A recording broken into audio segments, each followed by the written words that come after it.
Well, mayors from Sydney's COVID hotspots have held a long-awaited meeting with Premier Gladys Berejiklian 2 weeks after she rejected their request for talks.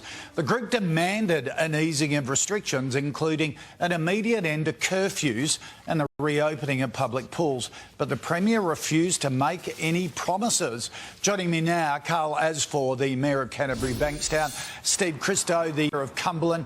Gents, good morning to you both. Khal, how'd the meeting go? Was it heated? You've been waiting a while.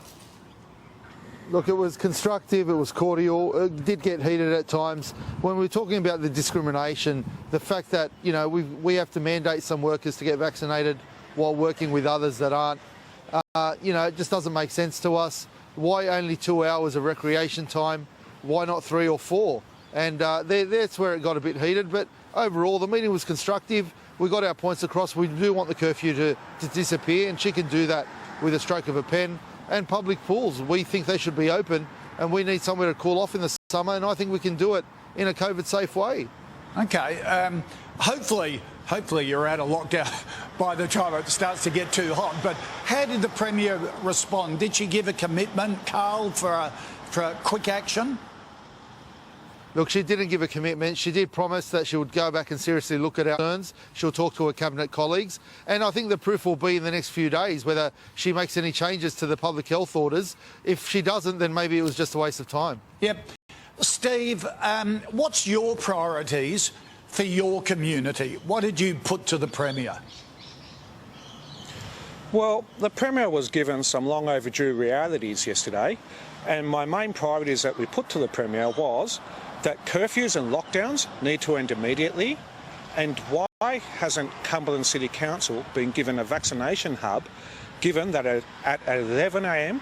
every day it is named as one of the #1 hotspots of concerns. They were my main priorities, and I emphasised the pools. If we can witness scenes like Bondi, Coogee and Manly, where people were flocking to the beach in thousands, why can't local councils open their pools under a COVID safe plan? The response was a health advice, and I said, well, frankly, where's a health advice that says that?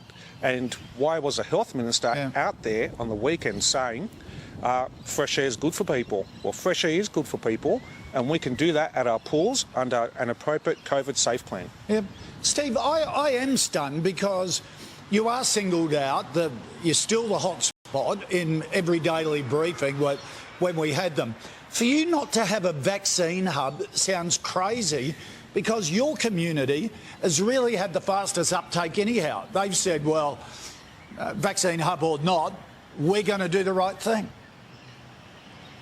Yeah, that's right. And again, it went back to health. The Premier said she's only following the advice of health. And I said, well, as an elected representative, Premier, don't you ask health why the #1 hotspot in New South Wales doesn't have a vaccine hub? And if you recall, a few weeks back on your show, Koch, I actually called out that we didn't have enough vaccines, and that's why our uptake of vaccine jabs was so low.